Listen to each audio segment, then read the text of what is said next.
আসসালামু আলাইকুম সুপ্রিয় চাকরিপ্রার্থী ভাই বোনেরা, আজকে আমরা মেন্টাল অ্যাবিলিটির চমৎকার দুটি প্রবলেম সলভ করব। এই দুটি প্রবলেম সলভ করার মাধ্যম দিয়ে আমরা শুধু এই দুটি প্রশ্নের উত্তরই জানব না, আরও অনেক প্রশ্নের সমাধান আমরা এখান থেকে পেয়ে যাব এবং অনেক অনেক কিছু এখান থেকে আমরা জানতে পারবো। চলুন দেখে নিই। এই প্রবলেমটা 41তম বিসিএস প্রিলিমিনারি পরীক্ষায় এসেছে। প্রশ্নটা ছিল ত্রিভুজ এ বি সি এর angle A equal to 40 degree, angle B equal to 80 degree, angle C এর সমদ্বিখণ্ডক এ বি বাহুকে ডি বিন্দুতে ছেদ করলে angle C D A equal to কত? অ্যাঙ্গেল সি ডি এ অর্থাৎ এই বাহুটার কত, এটা চেয়েছে। চলুন আমরা দেখি। প্রথমে আসি, যেহেতু আমরা জানি একটি ত্রিভুজের তিন কোণের সমষ্টি 180 ডিগ্রি, আর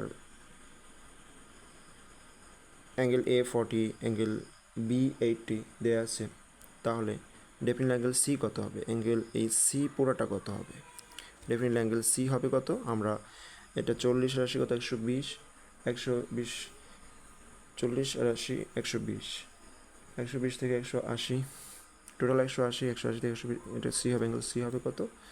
60 ডিগ্রি। সি হবে 60 ডিগ্রি। অ্যাঙ্গেল সি 60 ডিগ্রি আমরা পেয়েছি। এখন প্রশ্নে বলা হচ্ছে যে অ্যাঙ্গেল সি এর সমদ্বিখণ্ডক এবি বাহুকে ডি বিন্দুতে ছেদ করে। তার মানে হাফ অ্যাঙ্গেল সি কত হবে? হাফ অ্যাঙ্গেল সি হবে 30 ডিগ্রি, অর্থাৎ এই অংশটা হবে 30 ডিগ্রি এবং এই অংশটা হবে কত? 30 ডিগ্রি। যেহেতু প্রশ্নে এটা বলা আছে যে অ্যাঙ্গেল এখানে এই পয়েন্টটা খুব গুরুত্বপূর্ণ। অ্যাঙ্গেল সি এর সমদ্বিখণ্ডক এবি বাহুকে ডি বিন্দুতে ছেদ করে। তার মানে আমরা অ্যাঙ্গেল সি পুরাটা পেয়েছি 60 ডিগ্রি, আর এর অর্ধেক হবে, এই অংশটা হবে 30 ডিগ্রি, এই অংশটা হবে 30 ডিগ্রি। এবার প্রশ্ন চেয়েছে যে angle C D A equal to কত, মানে ডি কোণের মান চেয়েছে। এখন একই রকম আমরা যে কোনো ত্রিভুজের তিন কোণের সমষ্টি 180 ডিগ্রি, তাহলে এটা 40 ডিগ্রি এবং এই অংশটা পেয়েছি 30 ডিগ্রি, তাহলে 40 আর 30 70 ডিগ্রি, আর টোটাল কত? 180 ডিগ্রি। 180 ডিগ্রি থেকে যদি আমরা 70 ডিগ্রি বাদ দিই, অর্থাৎ 70 ডিগ্রি বাদ দিই, তাহলে কত থাকে? 110 ডিগ্রি। 110 ডিগ্রি। এই প্রশ্ন উত্তর হবে 110 ডিগ্রি। উত্তর কত? 100, ক নম্বর অপশন উত্তর 110 ডিগ্রি। এরপরে দুই নম্বর প্রবলেমটা আমরা দেখি।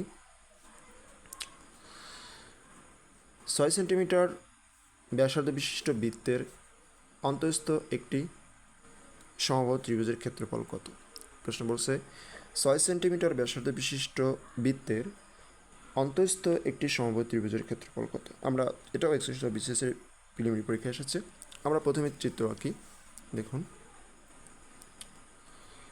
6 সেন্টিমিটার ব্যাসার্ধ বিশিষ্ট বৃত্তের অন্তঃস্থ একটি সমবাহু, তার মানে বৃত্তের ভিতর একটি সমবাহু ত্রিভুজ।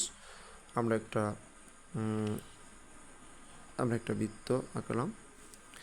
এখন এই বৃত্তের ভিতর আমাদের একটা সমবাহু ত্রিভুজ হবে। আমি এভাবেই স্কেল ছাড়া এভাবে দেখানো যেভাবে আঁকলাম। এখন বৃত্তের ভিতরে একটি সমবাহু ত্রিভুজ মানে হচ্ছে এই ত্রিভুজের প্রত্যেকটি কোণ কত? 60 ডিগ্রি। এই কোণ 60 ডিগ্রি, এই কোণ 60 ডিগ্রি এবং এই কোণটাও কত হবে? 60 ডিগ্রি হবে। আর এটা এখান থেকে এটা ব্যাসার্ধ, এখান থেকে এটা ব্যাসার্ধ, এখান থেকে এটা ব্যাসার্ধ। এখন প্রশ্ন হলো, এই আমরা জানি যে প্রশ্নে বলে দেওয়া আছে 6 সেন্টিমিটার ব্যাসার্ধ। ব্যাসার্ধ কত? এই ব্যাসার্ধ হলো 6 সেন্টিমিটার। আমরা ধরে নিলাম এই ইকুয়াল টু কত? 6 সেন্টিমিটার। এই ইকুয়াল টু কত? 6 সেন্টিমিটার ব্যাসার্ধ।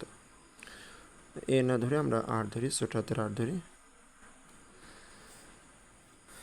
ছোট হাতের আর, এটা কত? 6 সেন্টিমিটার।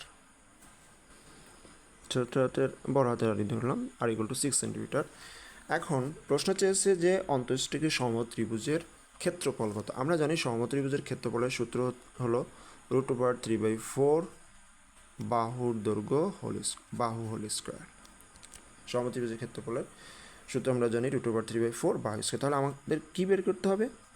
এই বৃত্তের ভিতরে যে সমত্রিভুজটা আছে সেই সমত্রিভুজের বাহুর দৈর্ঘ্য বের করতে হবে, বাহুর দৈর্ঘ্য বের করতে হবে। এখন এখানে দুইটা বিষয় খুব গুরুত্বপূর্ণ। একটা হলো যদি বৃত্তের ভিতরে সমবাহু ত্রিভুজ থাকে সেক্ষেত্রে একটা প্যাটার্ন, আর যদি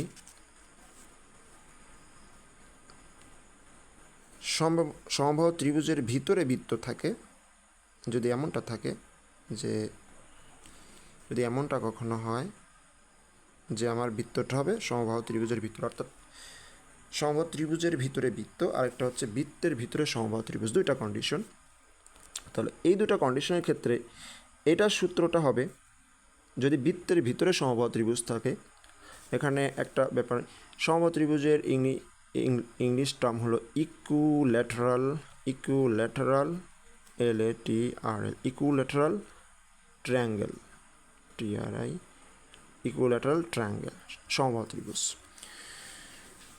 তো বৃত্তের ভিতরে যদি সমবাহু ত্রিভুজটি থাকে সেক্ষেত্রে সূত্রটা হবে R = A/√3। আবারও বলছি, বৃত্তের ভিতরে যদি সমবাহু ত্রিভুজটি থাকে তাহলে তার সূত্র হবে আর হবে ব্যাসার্ধ, এ হচ্ছে বাহুর দৈর্ঘ্য, R = A/√3। আর যদি সমবাহু ত্রিভুজের ভিতরে বৃত্ত থাকে সেক্ষেত্রে সূত্রটা হবে, আমি এখানে ছোট দ্বারা আর ব্যবহার করি, R = A/2√3। এই দুটো টার্ম আমাদের মনে রাখতে হবে, মুখস্থ রাখতে হবে যে বৃত্তের ভিতরে যদি ইকুইল্যাটারাল ট্রায়াঙ্গেল থাকে বা সমবাহু ত্রিভুজ থাকে সেক্ষেত্রে ব্যাসার্ধ R = A/√3, যেখানে হচ্ছে সমবাহু ত্রিভুজের বাহুর দৈর্ঘ্য। আর যদি সমবাহু ত্রিভুজের ভিতরে বৃত্ত থাকে সেক্ষেত্রে ব্যাসার্ধের সূত্র হবে ব্যাসার্ধ = A/2√3, যেখানে হচ্ছে এই সমবাহু ত্রিভুজের বাহুর দৈর্ঘ্য। এবার যেহেতু আমার প্রশ্নটা হচ্ছে এটা, তাহলে R = A/√3।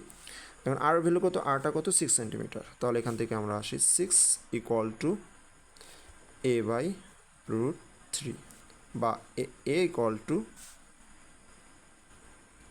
6√3। তাহলে আমরা পাইলাম এখানে যে বৃত্তের ভিতরে যে সমবাহু ত্রিভুজটি ছিল সেই সমবাহু ত্রিভুজের বাহুর দৈর্ঘ্য কত? A = 6√3।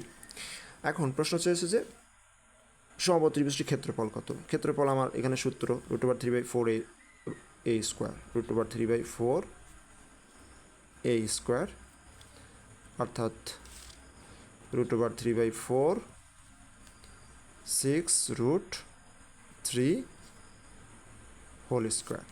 এটা যদি আমরা ক্যালকুলেশন করি এটা আমরা উত্তর পাবো, এটা ক্যালকুলেশন করলে আমরা উত্তর পাবো হলো 27√3। এই প্রশ্নটার উত্তর 27√3। সবাইকে ধন্যবাদ।